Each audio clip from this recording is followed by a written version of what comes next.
باش گهدارو تماشاوانین بو RFM خلقا خویا گلاوا سبه بردوام بکن وکی مداد دیار کرن بشه می هفوینی دی لگل برز سلمان بارود افسرو که دسته چاندنی و عبوریه ل هرمه تاکان بحثا موسم ایسال بکن و دست نشان کرنا بو هاین جهو گنم کو دو هاتیه دست نشان کرنا جی دریا خطا تلفونی ره با اوای کی زندی لیل منا روش باش روش باش سرچاوا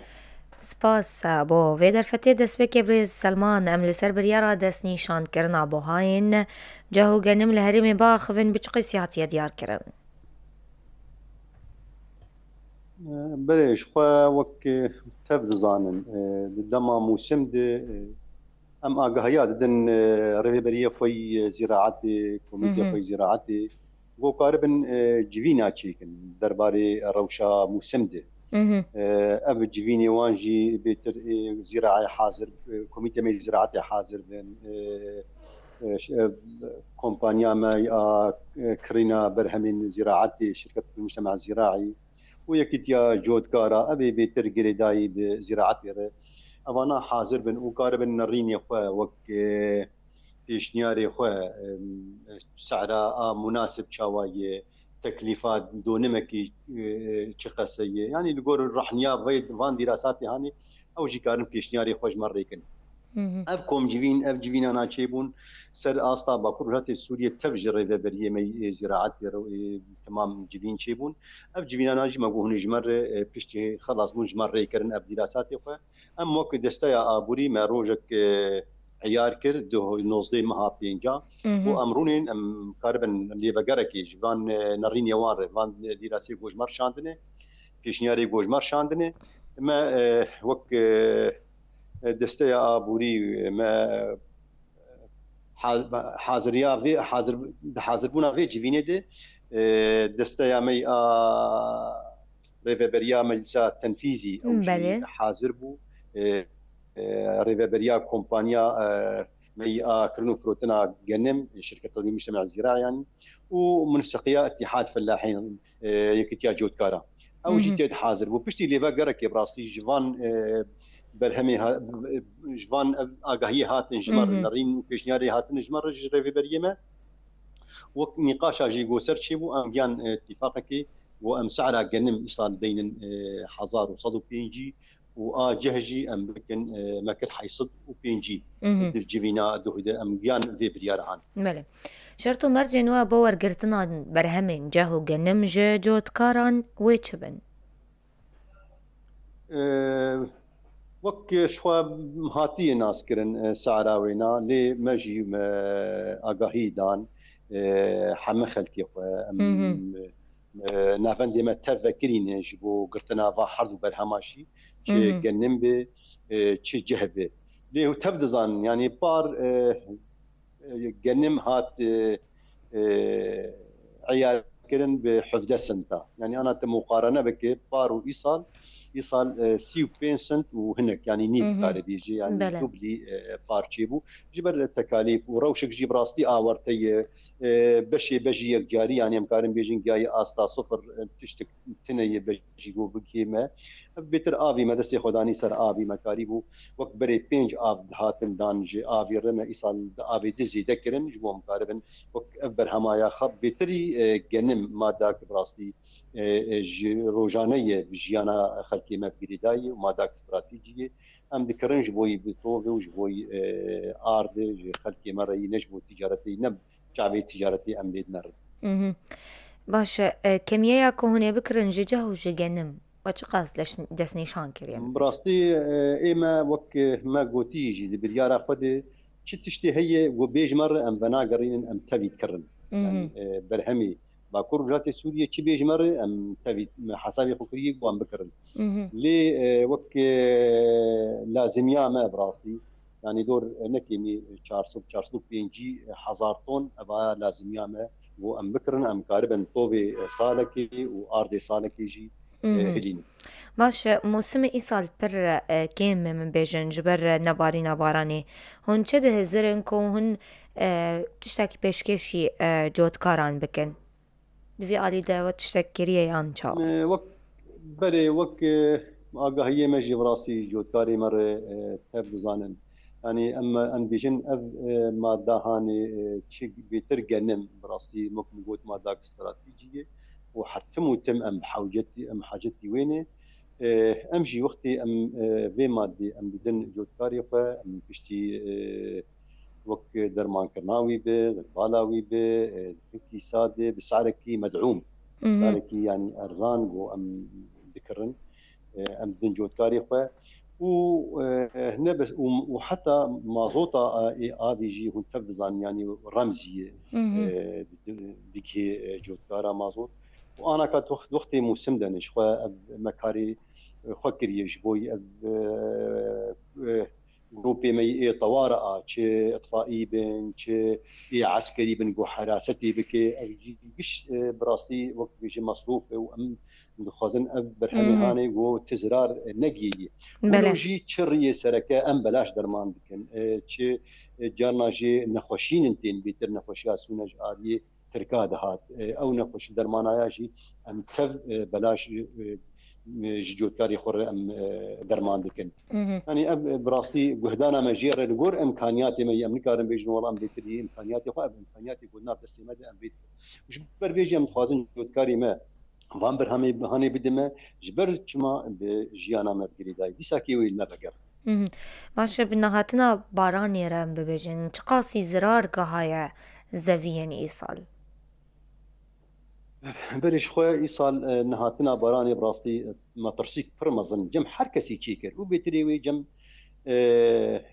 وقت بجود كارا وجم كسي جو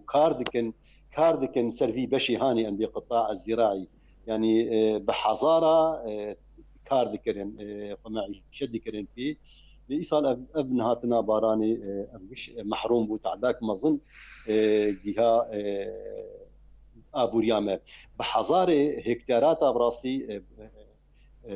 خسار هات كرن جبر بيتري سري صدي نزيكا حفتي امكارن بيجي جبشي ماجي زراعتي بيتر بجيه وقت موجود بجي امكارن بيجي كيا استا صفر براستي ابيجي تعداريك مظن جهه ابوريامه شغلني ببرسيارو براقشتيا عردن چاندنيه چقاساين بجي چقايساين افداي چقايساين بله ای آفدایی آنا که وقت ما گهدانا مجیر و شوپاندنا مجیر نزیکی 300,000 هکتار ابهیه آبی بجی نزیکی مليون هکتار اوجی هیه نصبو بينجي حتى مليون هكتار او جي هي ابايا براسي اي بجي تعدادي بر مزن لماكر بله اما بحثا نافندن وبكن ين ورگرتنا برهمين جهو گنم چندن و لکودرین دیروکا ورگرتنا برهمان وكن جيبه بله شخوا نافندي ما وك هاتن بكرن حر جبوي لحمه حر هريمكي نافندك هي جبوي جه ام بگرن و اي گنم براستي دور سد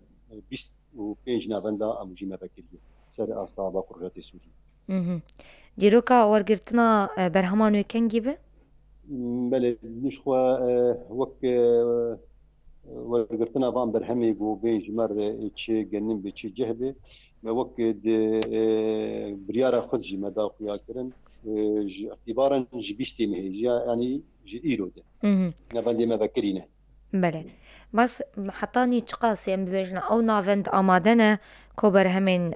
جهو جنم تخزين بكن شخوا جبوي تخزين يجي بري جي ما حساب كربو بري موسم حتى هناك صوامع المي دجي هبون اللي كوباني مجد قول صومعة صريني واللي مي جزيدة يجي صومعة صباح الخير او جي ما ايصال كرن اماده كاريدي انا كاوجي جهاز استلامير يعني الصوامع استمد هنا طاقتها ما امكانيه ما هي حتى سد حيصد حزار حتى نحصد حزارتون وام بقرن وام تيخن عمباري خد باش دما كريني ودما دانا نرخي جنمي جودكاران ويش قاسبه خو ذكريني دي وك ديشا كي جي بالكي مسار راك عندني جهات كرن ما قلت ای جودکار برهمی خو بین نافندی ما حتی 15 روزا و حق فاتوره وینا و بگیه یعنی گل مهم. 15 رو نگی 20 روزا يعني مهم. باشه تدبیر. وبليرة سوري يجي خو بليرة سوري نب دولار. مهم. بله تدبیر نوا ينكوا قرتنا جبو بيجن شواطا زادان جبو إيصال وچه تدبیر قرتنا؟ منه شخوا تدبير إيصال ما قرتنا دي ساكي يجي اگر کج اطفائیه هانی ما تف خستن آمده کاریه ده مهم. فرق چی بونه نمری وان سر اکرانی دیدان مهم. ولوجي مي هيزي مي عسكري قصدي او جد حماه الريه سركا امي بلا بكن جبو تشتكي وشي بو وقاربن اغايا بدن وك اني بتر هبونا وان براستي حمايتك يدك خلقي مرة. بله جبو هلاندنا جنم بو صالاتي چقاس دا عمبارو دا بوين وداهية وك مردر باز بوش فانا كا سر 26 نافندي ما هنه ايش مهم. آمده کار آمده کاریه دنه و ام وی برهمی بگرن و ام کارن وی برهمی نافندی خود دهیلن شخوا وقتی جبو ایطو ام درمان دکن ام نافان نافندی خود تعقیم دکن و ما برهمی درمان دکن و ام غربات دکن خنکی ساد ابا جبو طوفه وش خواهش بو بشي آردجي روجانه جوان امباري ما درت كيفن درنج آشارج بو بك آرد ودي دفرنا. مهم. اما في بپرسن بريز سلمان گلوالوزیا هبونا گنمو چکرنا آرد نپیدا بونا نان و نما هبه شخوا اف آلوزي باش چي بو بيتري وي تبد زان يعني آلوزيا نان چي بو جزيرة تنيت چي بو هريما جزيرة چي بو مهم. افجي بيتري وي دما داويدي وتبادي رجيم نما اردا فرنيمه رابو اف اشي هبو ميج دستي وان در خستن اف اشي جو بري جو ددان براستي طاقتاوي انتاجي قلكي كيم بو اشي جو طاقتاوي روجانا صد طوم بو جهابو استا فازله 20 طونات يعني قال لك كيم بو جبر فيجي امجي بحاجه بما اشن تايبت مكري كرن وانا اشنجي ام تشيدكن مهم. اشن ولوجي فرنجي ام فرنا انا بسر بينج فرناجي ام كار دكن ام تشيدكن وروج بروج افرز قريك بلكي تيه تب دبيني يعني براسلي في ملاحظات كان روج بروج نان باش دبي وبيتر هنكي توفير دبي يعني هنا كي ام دبي كاري دنا حتى فرنا مي امازون قام شلون جاب الصناعه او جي خطك ما زي ذكر سي خطبون ما كر شهر خط جبو اكبر كدي هنا مهم. بجي وقت تشكي انا كان نفكر دستي مدى بري رجيم دا براستي دور سي صد وحشتي طوني روجانا دا ماجي دور نوت طوني مسار زيدا ذكر جبر بيتالي كيم كربو ماجي